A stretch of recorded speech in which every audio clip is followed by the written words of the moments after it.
Hi students आज आपको मैं बताने वाला हूँ एक बहुत ही इम्पोर्टेंट प्रोजेक्ट का जो नाम है बच्चों वो आपके सामने आ रहा है। वो है, आप देख सकते हो बेटा, effect of metal coupling on the rusting of iron. ठीक है बच्चों, ये प्रोजेक्ट जो है ये बहुत ही सिंपल और बहुत ही इजी टू अंडरस्टैंड, और इसका वाइवा भी बहुत आसान है क्योंकि ये रस्टिंग जो है बच्चों एक बड़ा कॉमन टॉपिक होता है, उसी के ऊपर बेस्ड है।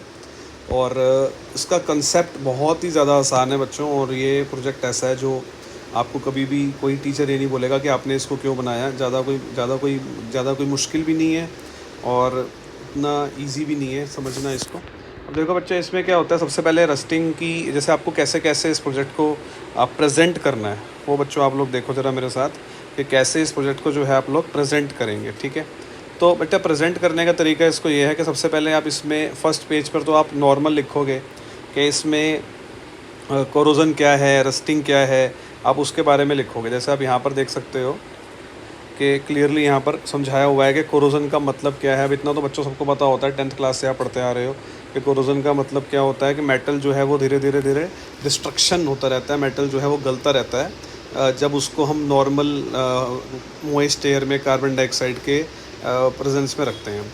आफ्टर दैट बेटा आप देख सकते हो कि रस्टिंग के लिए इक्वेशन, जैसे अब देखो वो तो 10th की बात हो गई। अब 12th के बच्चे को और क्या ज़्यादा पता है कि रस्टिंग की इक्वेशन जो इलेक्ट्रोकेमिस्ट्री से बच्चों ये प्रोजेक्ट हम ले रहे हैं। ऑल दो रस्टिंग 2 साल से रिलेटेड टॉपिक चल रहा है, लेकिन इतना आपको पता होना चाहिए कि रस्टिंग में केमिकल इक्वेशन क्या होती है। तो स्टूडेंट्स देखो, ये रस्टिंग की केमिकल इक्वेशन है कि रस्टिंग में Fe जो है वो Fe2+ बन जाता है। ये वाला काम कहाँ पर होता है बेटा, एनोड पर होता है। आप लोगों को कईयों को पता होगा, कईयों को नहीं पता होगा कि जब रस्टिंग होती है तो उसमें भी एक छोटा सा इलेक्ट्रोकेमिकल सेल ऑपरेट करता है, और Fe जो है वो Fe2+ बनता है, यही रस्टिंग का मतलब है। और वाटर जो है वो ऑक्सीजन के साथ मिलकर 2 इलेक्ट्रॉन गेन करता है और बनाता है OH-। ये कैथोड पर होता है बेटा। ठीक है, तो और कंबाइंड रिएक्शन दोनों को प्लस करके हमारा ये बन जाता है, और ये रस्टिंग का फॉर्मूला है फेरिक हाइड्रोक्साइड। अब बेटा होता क्या है कि इसको रस्टिंग को बचाएंगे कैसे। तो रस्टिंग को बचाने के लिए बच्चों आपको पता है कि बैरियर प्रोटेक्शन, मतलब आप इसमें ऑयलिंग कर सकते हो, ग्रीसिंग कर सकते हो, पेंटिंग कर सकते हो। सबसे अच्छा होता है गैल्वेनाइजेशन।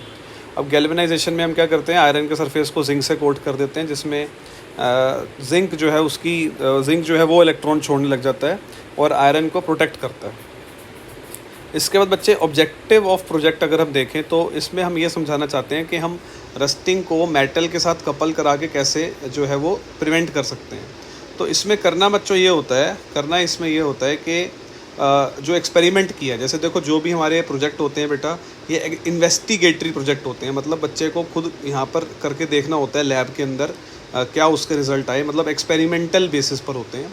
अब इसमें बच्चों आपको करना क्या है, आपको ना क्या करना है कि आपको ना टेट्री डिश लेनी है, 4 टेस्ट ट्यूब लेनी है, 4 आयरन नेल लेनी है, और आपको लेना है बेटा कॉपर, आपको लेना है बेटा जिंक, आपको लेना है मैग्नीशियम और पोटेशियम फेरिसाइनाइड और फिनोफ्थलीन। ये सारी की सारी चीज़ें बच्चों हर केमिस्ट्री की लैब में अवेलेबल हैं। तो इसलिए प्रोजेक्ट को करना सच में बहुत आसान है, और ये आप समझ लो कि आधे घंटे में ही हो जाएगा जब आप इसको परफॉर्म करोगे। तो आपका बच्चों प्रोसीजर इसमें क्या है, सबसे पहले आप क्या करो, आयरन की नेल लो और उसको अच्छे से क्लीन कर दो। फिर आपने क्या करना है, इस डायग्राम को फोकस करना मेरे साथ, इस डायग्राम को।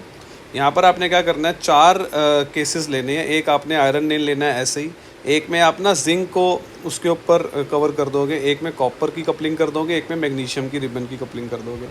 बेटा अब होगा इसमें क्या, फिर इसको ना इस तरह से पेट्री डिश में बेटा आप लोग रख दोगे, दो के, जैसे एक में आयरन कॉपर का कपल है और आयरन नेल है खाली, और एक में आयरन मैग्नीशियम का कपल रखना और एक में आयरन जिंक का कपल रखना।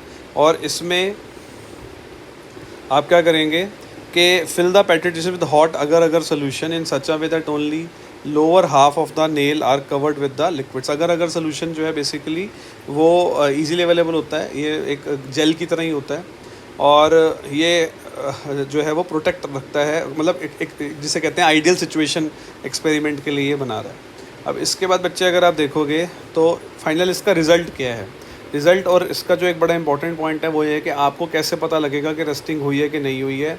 इसमें आप देखो क्लियरली यहाँ पर लिखा हुआ है कि 1 डे के लिए हमें इसको अनडिस्टर्ब छोड़ना होता है। मतलब आप लैब में जाइए, आधे घंटे में एक्सपेरिमेंट को पूरा कीजिए, फिर इसको चले जाइए छोड़ के, और अगले दिन आके इसको ऑब्जर्व करो। अब बच्चा इसमें होगा क्या कि आयरन जिंक वाले केस में, आयरन मैग्नीशियम वाले केस में तो रस्टिंग होगी ही नहीं। यहाँ पर क्या होगा बच्चे, नो रस्टिंग, क्योंकि आपको पता होना चाहिए कि मैग्नीशियम और जिंक जो होते हैं ना वो आयरन से ज़्यादा रिएक्टिव होते हैं, means they can protect iron from getting rusted. अब आयरन और कॉपर और आयरन नेल में यहाँ पर रस्टिंग हो जाएगी, क्योंकि आपने आयरन को सिंपली वाटर के अंदर छोड़ा हुआ है, ओपन छोड़ा हुआ है, आइडियल कंडीशंस दी हुई हैं रस्टिंग के लिए। तो पता कैसे लगेगा रस्टिंग हो गई है, पता कैसे लगेगा, यहाँ पर ना आपको एक बड़े अच्छा ये 6 पॉइंट को बच्चों समझना। यहाँ पर वो कहते हैं कि जब आप इसको छोड़ के जाओगे 2 तरह के पैचेस बन जाएंगे रस्टेड वाली के अंदर। देखो यहाँ पर आप देखोगे ना, यहाँ पर उन्होंने क्लियरली लिखा हुआ है कि जो रस्टेड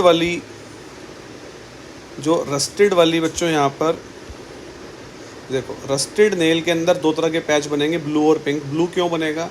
ब्लू इसलिए बनेगा क्योंकि ब्लू जो जब रस्टिंग हो जाएगी तो फेरस आयंस बनेंगे।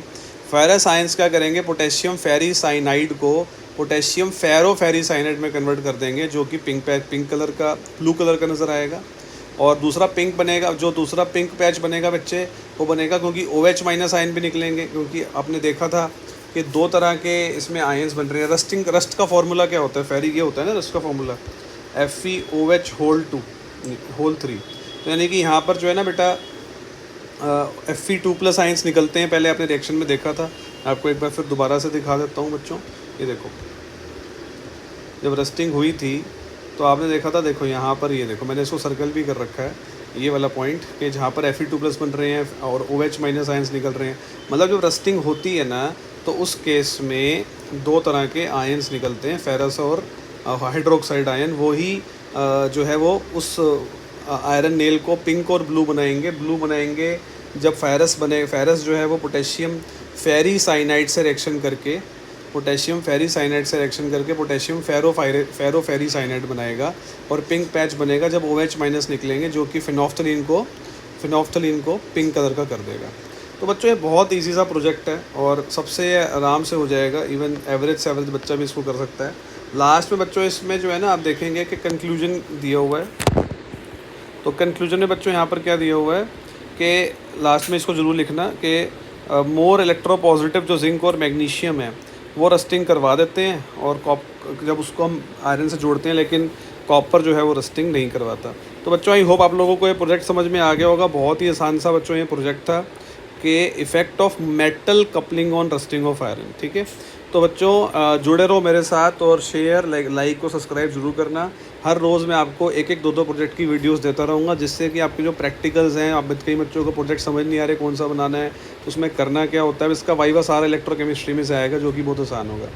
तो students, thanks for watching the video and do right in comment box your doubts and all. जैसे इसमें वाइवा क्या बनेगा बच्चों, वाइवा इसमें सिंपली ना इस जो इक्वेशंस हैं यहाँ पर, इन इक्वेशंस के ऊपर ही बनेगा बेटा वाइवा। जो ये इक्वेशंस है, इक्वेशंस के ऊपर ही बनेगा। तो ये बहुत ईजी है कि और थोड़ा बहुत इसको डी ब्लॉक अगर आप पढ़ लोगे तो आपके लिए और अच्छा रहेगा।